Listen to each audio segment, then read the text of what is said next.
Everybody, and welcome to another episode of Flex and Reflect Sunday Sit Down. This is a weekly segment where I answer all the questions that have been sent in about health, wellness, fitness, nutrition, strength training, mindset, accountability, you name it. So let's get stuck into it. I've got a split screen here, so if I'm not looking directly at you, I'm reading the question. Rob, what's one healthy habit that you think is massively overrated or misapplied by most people?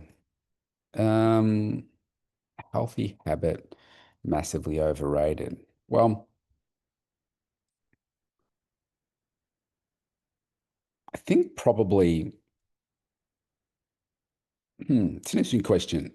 This is a couple of ways I could go with this. I think some people get fixated on the fact that you have to train so much, like that you have to get to the gym 6 days a week, 5 days a week. You need to be working out for hours at a time. You need to be so s- kind of anal retentive on your food and I think what that does is, and also like the intensity in your cardio. I mean, HIIT training has been pushed down people's throats for years, thinking that, oh man, you've got to do this high intensity, super intense type of training. There's more and more videos on social media about the extreme side of training as opposed to what's normal, what's healthy. Most people don't want the outcomes that say are on social media as well. And so I think there's probably this, I suppose, aura around health and to what it looks like on social media versus what the reality is. And the way that I like to work with people is what are the things that we can do healthily that you can do within your normal lifestyle. You're not a fitness model. You don't just eat, sleep, and train. You've got a whole other life that you want to lead as well, and just have a healthy lifestyle that supports the body that you want, but the mind that you want, the health that you want as well. And I think there's just too much emphasis put on the like the body image side of things, and then the narrative that goes with what it takes to achieve that. When the reality is you can train less, you can do it smart, you can also eat food that's delicious, food that is healthy for you, and not where it is that you really think it needs to be. It's like people think, oh, well, I've got to go way up here, like super extreme, etc., etc., etc., versus what you're doing right now. But the reality is, you probably don't have to raise your bar that much from where you are to where you need to get to, but you need to be consistent with it and not just go through phases through the year to achieve those outcomes. And most people think that you're going to be starving, like there's going to be so little food that you're going to be on a diet and that kind of stuff, which that's not the case at all. Not if you do it with the right person, with the right mindset to set you up for success for the rest of your life, which is why I always focus on the principles. I meet somebody where they're at and say, okay, well, this is where we want to get you to, but right now let's just focus on this change that you can do, and then we just accumulate. I talk about this every week. And that's how we get to that sustainable outcome. Are you going to have a six pack or an eight pack and a 3% body fat? No. But if you want that, then yeah, we can take you there. But that's not what most people want, right? And that is not sustainable. There's no one out there living with a 3% body fat all year round. If they're even close to that, they're probably just eat, sleeping, training. They don't have real life commitments and they're just focusing on that completely. And that's not the reality for most people. It's not what most people want.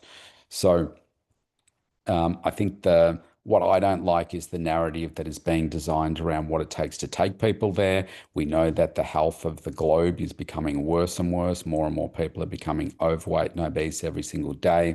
And we need to take the simple steps that are required to help take each person to that next level, but do it at a slice at a time. So I guess that is probably the healthy habit that people create around the narrative of what health means to them and looks like. It's too far away from the reality. So that's what I would say. If your body could speak to you after every training session, what do you think it would thank you for, and what would it ask you to stop doing? Okay, so two parts. Uh, so if you could speak to me after every training session, it would be thank you. That felt amazing. You are creating a futuristic body for you. You are creating a pain-free environment for you. As I'm thinking about that, I'm thinking about my knees because I trained legs today. I'm creating strong quads, strong calves, strong hamstrings, strong glutes. What does that do? It helps keep the pain and the pressure off the knee, which makes you stronger, more or less, sorry, more pain-free, less painful. And I love that.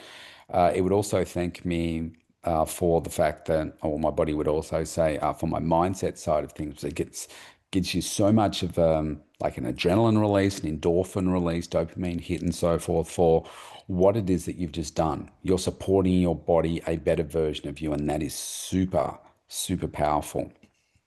My body thanks me for a lot.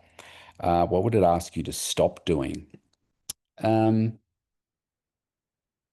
Well, I'm not doing this, but what it would probably say, if I was still doing these things, stop just trying to lift big numbers for the sake of lifting numbers. And we see that a lot on social media again. Social media can be powerful, but it can also be incredibly toxic and dangerous as well. So this is why if I think about heavy flat bench press, heavy deep squats with a bar across your shoulders, heavy deadlifts. That's how I started my training with powerlifting, and you just wanted to just keep getting heavier and heavier and heavier, just setting those goals for yourself. Now I set different goals for myself because my back can't train like that, my knees can't take that deep like that deep squat anymore, and my back doesn't support that either, and the same with the deadlift. So what I had to do was just think about, well, how do I still see myself moving forward and still hitting some goals and some big numbers that I would like to hit without putting my body in like a position where I'm going to be um, ungrateful for the work that I've done. Uh, Go search the story of Ronnie Coleman, and that's all I'll say about that. Just go search the story of him and what he did in his bodybuilding journey and where he is now. He can barely walk. I don't want to end up in a worse position because I've hit a number and said, yes, I've got this PB. I've hit 200 kilos on my deadlift, but yeah, I've probably got some permanent injury in there. It's just not worth it. So that's what I would say on that one. Next question. You always talk about high performance, but what does rest look like for someone like you? How do you avoid guilt when you take your foot off the gas? Yeah, and so this is a good question. Um, Rest for me, well, let's maybe answer the last part of the question first. When you do have such a high performance mindset like I do, I've conditioned myself this way, and that's hard, right? Because it's the weekend. I do this on a Sunday, and Sunday's the day that I use to set myself up for success. And every single thing that I do is condition. I've conditioned myself to a particular outcome. And so it's like, well, just sitting down and doing nothing is not particularly enjoyable for me because I'm like, what could I be doing? And so if I'm watching a movie, I've got a movie playing in the background, I'm always doing something else, doing some strategy work, or I'm doing some marketing or work on social media or upcoming social media or strategic thinking of some sort, because it's hard to switch it off, right? Because I've taken so many years to condition myself to be so focused that it is hard to take your foot off the gas. Um, so what I do is I work hard to be a high performance person that gives back to myself as well. And I showed you this last week, but I have this, I have it on my screensaver now, which is called Giving Back to Me. And here's like four areas of my life that I like to give back. And one's physical vitality, one's the emotional fortress, one is time and focus, and the other one is soulful legacy. And I have it here because it reminds me of what I need to be focusing on to not lose me in this, because I give so much of myself to everybody else in my life, my clients and everything, and you can forget about yourself. So that's just a reminder to say, all right, so like on today, there'll be times where I will make sure I take time out to make sure I give back to me, fill myself up. And if you think of yourself as a container, a bucket of energy, you're pouring out of that bucket. Imagine it's liquid. You're pouring out of it all the time. At some point, the bucket's empty. I've got to keep filling that back up. I do that through my strength training, going for walks, spending time in nature, and just like taking time out for myself, whether it's reading or something. It is very, very difficult for me to just sit and do nothing.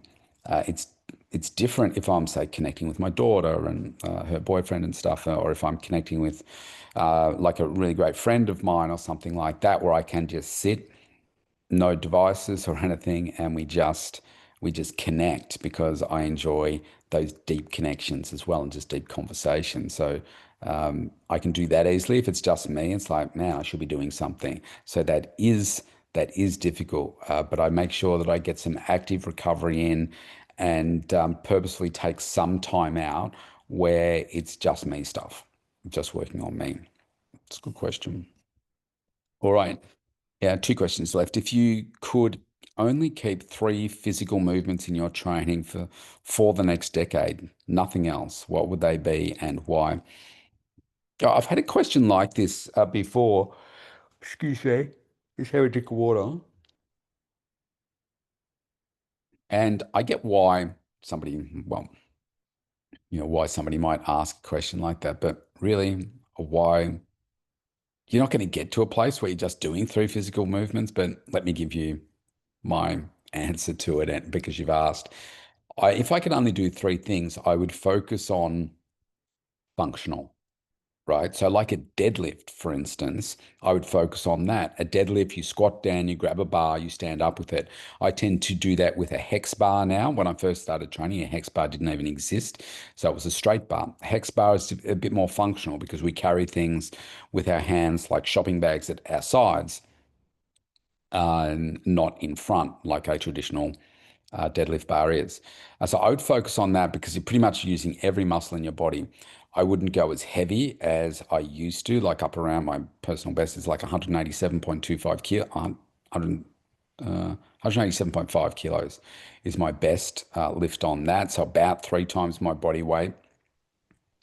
And I just wouldn't go as heavy, but I'd focus on the functional movement of that. So I'd work that because it works the whole body. I would focus on things that incorporate multiple muscles. I would probably do inverted chin ups, pull ups. So, in other words, like a grip like this. Why? Because it works the biceps as well. It's going to work the forearms.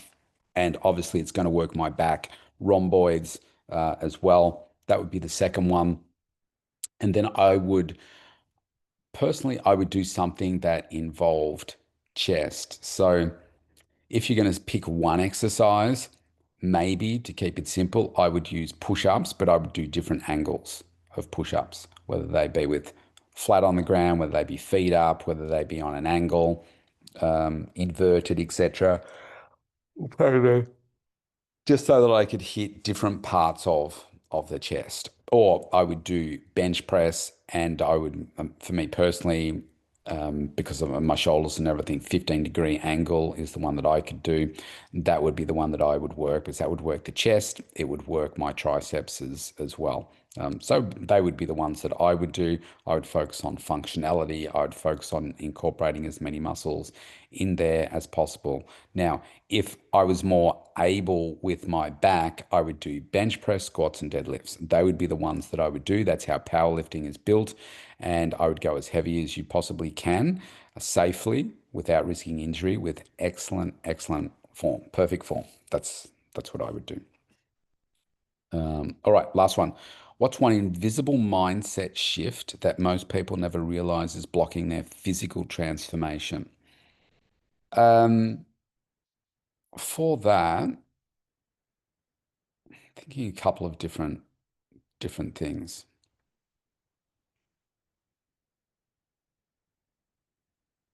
Maybe it's a case of I was talking about this with clients the other day about the word perfect. And um, I think the idea of perfection is that you never actually reach it because, and so I'm thinking in answering this question, the invisible mindset shift, maybe it's around goals and the you set a goal to achieve something, and then let's say the goal is here. And so, okay, well, let's go here. And as you're getting closer to the goal, what I like to do is then say, all right, I'm going to raise it a little bit. And that's a process for me to go through and say, all right, well, I'm at that goal. Say it's something big that's towards the end of the year. If it's a physical transformation type of thing, I say, all right, as I'm getting close to that, what's next for me?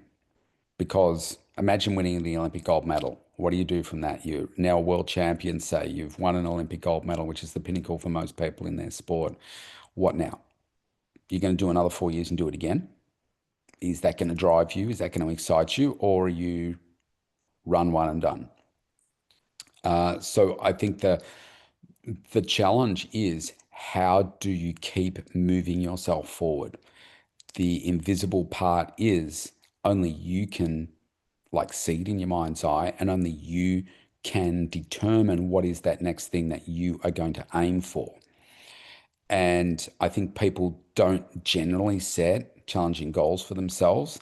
They certainly don't take the daily actions and have the belief in themselves to get there. And then as they're getting close to it, they kind of become settled with where they are and don't seek to go to that next level and say, all right, let's keep going. I've come this far. What's next? Because they see whatever their perceived level of action and time, commitment, etc., that they need to do to get to say back to this level, they see that as being a certain, that's too hard, impossible, whatever. Well, bring it down a little bit and come there. And then, okay, now you're there. So what do? Most people say they stay here until they come down. They don't accidentally step it up until they decide that I actually want to go here and here. Well, I want to go here, but I realize that there's 3 steps down from that to get to here next. And if you think of it in terms of a series of mountain ranges, and each mountain you cross is a mountain that's higher. Now you're at the foot of the first mountain, so you can't even see what's next. And so the top of the mountain is your first goal. And it's like, all right, well, as I get up that hill, it's like all you're focusing on is let me get to the top. Let me just keep climbing. Let me get up there, right? Until you get to the top, you have no idea. You haven't seen it before. So you don't know what's beyond there. You get to the top and then say, wow, what an amazing view. What an achievement. Where do I want to go to from here? Some people will stay there. Most tend to go back down. But you, hopefully, you say, well, I can see there's more over there. Maybe there's more beyond that because I didn't think there was more beyond this. So now I'm going to go further. But you can't, I'm using this as a metaphor, obviously. You can't see what's next until you get to this point. So let's just focus on getting to this goal first.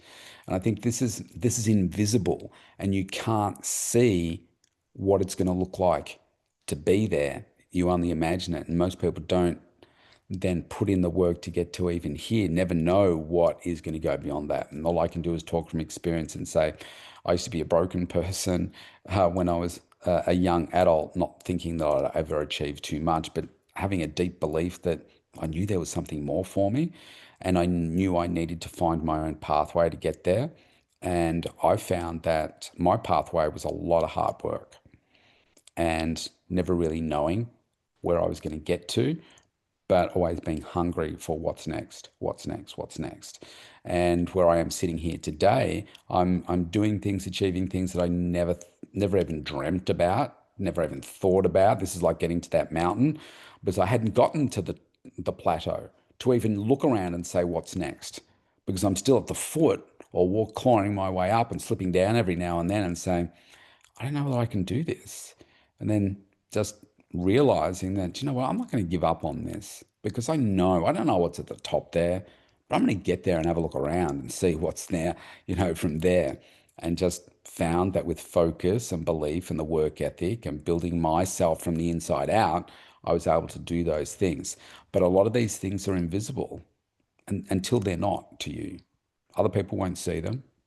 but it's your journey, and that's what's the beautiful thing about life and success and your mindset. So, um, yeah, it's a beautiful journey, but it is invisible. So, great questions today. If you want to connect with me, I'll put a link below, but you can get a free consultation with me at either the mentaltoughnessandbodyshow.com, one of my podcasts, or you can go to studiospt.com.au and you can opt in for a free consultation. There, I do them. It's with me personally. I do them all over the world on Zoom. So have a great day, everybody. Go kick some goals this week. Focus on getting to that plateau before we go to the next level. Have a great day, everybody. I'll see you next time.